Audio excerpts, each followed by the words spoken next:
Bonjour et bienvenue à une nouvelle capsule photo présentée par la MRC de la Matapédia. Aujourd'hui, on va s'attaquer au sujet des retouches photos, principalement sur cellulaire avec une application gratuite qui s'appelle Snapseed.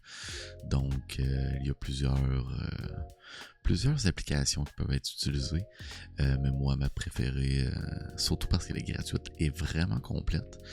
C'est vraiment Snapseed, donc vous pouvez aller voir sur les boutiques, que ce soit sur iPhone, Android, vous allez pouvoir la trouver facilement. Donc, on va aller voir directement la manière que j'ai procédé une photo qui a été prise lors d'un épisode précédent, une capsule précédente. Donc, on commence que le mode automatique, quand on rentre directement sur l'application, ça va ramener votre photo selon ce que l'application voit comme étant la plus belle photo que vous allez pouvoir avoir avec ça. Mais c'est sûr que ça ne laisse pas parler votre côté créatif. Par la suite, quand on pèse sur le bouton ajuster, vous allez pouvoir ajuster la luminosité, le contraste, la saturation, autant les tons clairs que les tons sombres et la chaleur.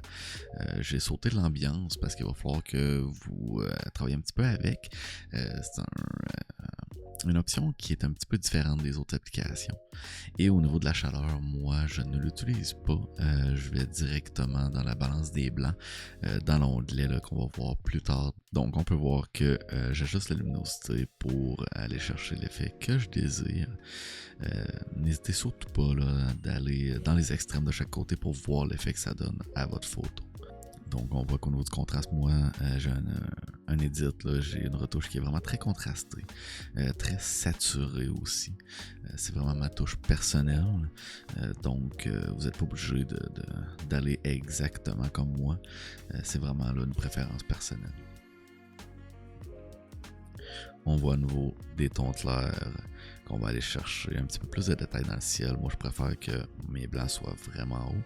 Et au niveau de mon ombrage, j'aime qu'il soit légèrement plus bas. Et ensuite, la chaleur, comme qu'on voit là, ça joue avec la température de couleur, mais moi, je vais vraiment y aller avec la balance des blancs. Ensuite, on tombe avec la courbe de niveau. Habituellement, ce que je fais, c'est que je me mets un point dans mes ombrages, dans mes tons plus au milieu et dans mes lumières hautes. Et par la suite, je vais les modifier pour descendre un petit peu au niveau de mon ombrage. On voit que quand on change les tons moyens, ce que ça fait. Et je vais aller chercher un petit peu plus de détails là, dans mon ciel en le baissant un petit peu. Fait qu'on voit que ça fait une légère courbe en S qui est quand même assez atypique. Par la suite, quand on tombe dans les couleurs, dans l'onglet couleurs, on va pouvoir choisir toutes les couleurs qui nous sont présentes pour les ajuster chacune une à une. Comme qu'on peut voir quand on passe une couleur, il va mettre en rouge les couleurs qui vont être retouchées, qui vont être modifiées quand vous allez changer. Et on voit qu'il y a la nuance, saturation, luminosité, dispersion et plage. Je vous conseille de jouer beaucoup avec. Au niveau de la nuance, on va aller chercher des couleurs qui sont différentes. Au niveau de la saturation, on comprend que c'est la saturation de la couleur. La dispersion, c'est voir si il va aller superposer sur les autres couleurs. Et la dispersion, c'est quelque chose qui peut être pratique, mais il faut user avec modération. Donc on va au niveau de la saturation. Moi, j'aime avoir mes ciels qui sont vraiment saturés. Et mon vert aussi, parce que c'est mes éléments principaux. Ensuite, au niveau de la luminosité, on va vérifier si on est capable de ramener un petit peu plus de détails dans l'herbe compte tenu de l'exposition. Et la nuance qui fait que moi, je vais plus aller vers le vert que vers le jaune. Fait que c'est pour ça que j'aime mieux y aller de cette manière-là. Donc ici, on voit qu'on est arrivé sur le bloom. C'est vraiment comme ça qu'ils l'appellent aussi en français. C'est la lumière qui va donner un effet un petit peu plus vieillot. Et là, on voit dans le menu qu'il y a énormément d'options que vous pouvez utiliser. N'ayez pas peur, essayez-les, voyez ce que vous préférez. Puis à partir de là, vous allez pouvoir vraiment décider comment vous allez faire vos retouches de photos. Donc on va dans affiner, c'est là qu'on va avoir vraiment tous les gros outils pour être capable de retravailler la photo. Dans corriger, on a le recadrage, on a le pinceau, la perspective. Et dans style, là, on tombe vraiment dans le côté artistique, dans le noir et blanc, les effets film, les effets plus vieux, les cadres, tout ça. Il y a aussi la double exposition que vous allez pouvoir tester. Donc on voit que moi, je mets toujours un petit peu de vignette sur mes photos. C'est vraiment par préférence personnelle, j'aime isoler mon sujet en faisant ça et j'aime que le milieu soit un petit peu plus clair, donc c'est pour ça que je l'ai retravaillé de cette manière. Donc on peut aller sur le masque, là on va pouvoir vraiment choisir, comme exemple on va choisir notre ciel, on va seulement que modifier le ciel, on peut ajuster la luminosité, contraste, saturation, on tombe avec les mêmes options qu'on avait tout à l'heure, donc là on peut vraiment choisir de quelle manière que notre ciel va pouvoir sortir sans que ce soit appliqué à toute la photo. Comme là j'aimerais avoir un ciel un petit peu plus contrasté, mais pas nécessairement mon sujet. Fait que je peux ajouter mon contraste au niveau de la luminosité, saturation. On voit que tout s'applique seulement que sur le ciel. Ensuite, au niveau de l'exportation, lorsqu'on va dans les options, on va pouvoir aller choisir la grandeur qu'on veut l'exporter.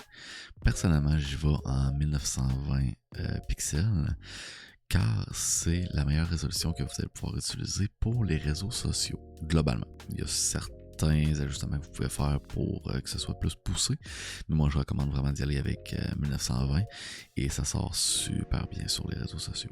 Ensuite, qualité JPEG à 100% parce qu'on va avoir tous les détails. On ne veut pas que l'application baisse les détails et ça va nous donner quand même un format qui va être moins compressé par les réseaux sociaux lorsque vous allez les publier.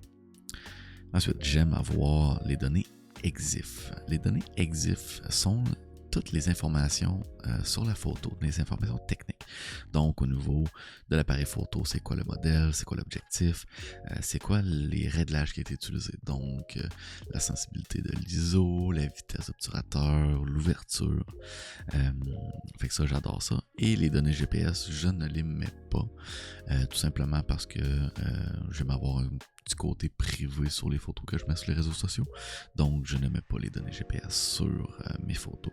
Par la suite, vous allez pouvoir aller directement sur l'exportation lorsque vous allez revenir à l'arrière. Et là, vous avez enregistré dans l'original, enregistrer une copie ou exporter. Moi, absolument, je vais exporter. On voit, il est en train d'exporter, ça prend quelques secondes et ça arrive directement dans ma galerie. En haut à droite, sur les trois petits points, on voit qu'on peut peser dessus pour annuler toutes les modifications. Donc, on revient avant qu'on aille fait les modifications, les ajustements avec l'original. Et là, vous pouvez aller chercher les presets, les looks que vous avez préenregistrés. Donc, on en a qui sont déjà enregistrés par défaut dans l'appareil. Donc, portrait, smooth, pop, accentuation. Il y a vraiment plein de styles. Beaucoup de noir et blanc aussi. Et vous pouvez enregistrer les vôtres que vous désirez avoir. Par la suite, vous pouvez aller modifier sur la photo, même après avoir ajusté avec un paramètre déjà préenregistré. Donc, on voit que j'augmente la saturation parce que j'aime justement que mes photos soient bien saturées. On va ajuster un petit peu au niveau de la courbe pour avoir juste un effet un petit peu plus sombre dans les ombres. Et ça va amener une touche là, qui est bien particulière à ce que moi j'aime. Et comme on peut voir, on a aussi des paramètres prédéfinis dans la courbe. Fait que ça peut vous donner une bonne base là, pour ensuite être capable de vous donner l'effet que vous désirez avoir. Prenez votre temps lorsque vous retouchez une photo pour vraiment aller chercher l'effet que vous voulez et surtout n'hésitez pas à modifier les paramètres. Et je finalise mes ajustements, donc je vais vous faire ça en accéléré aussi.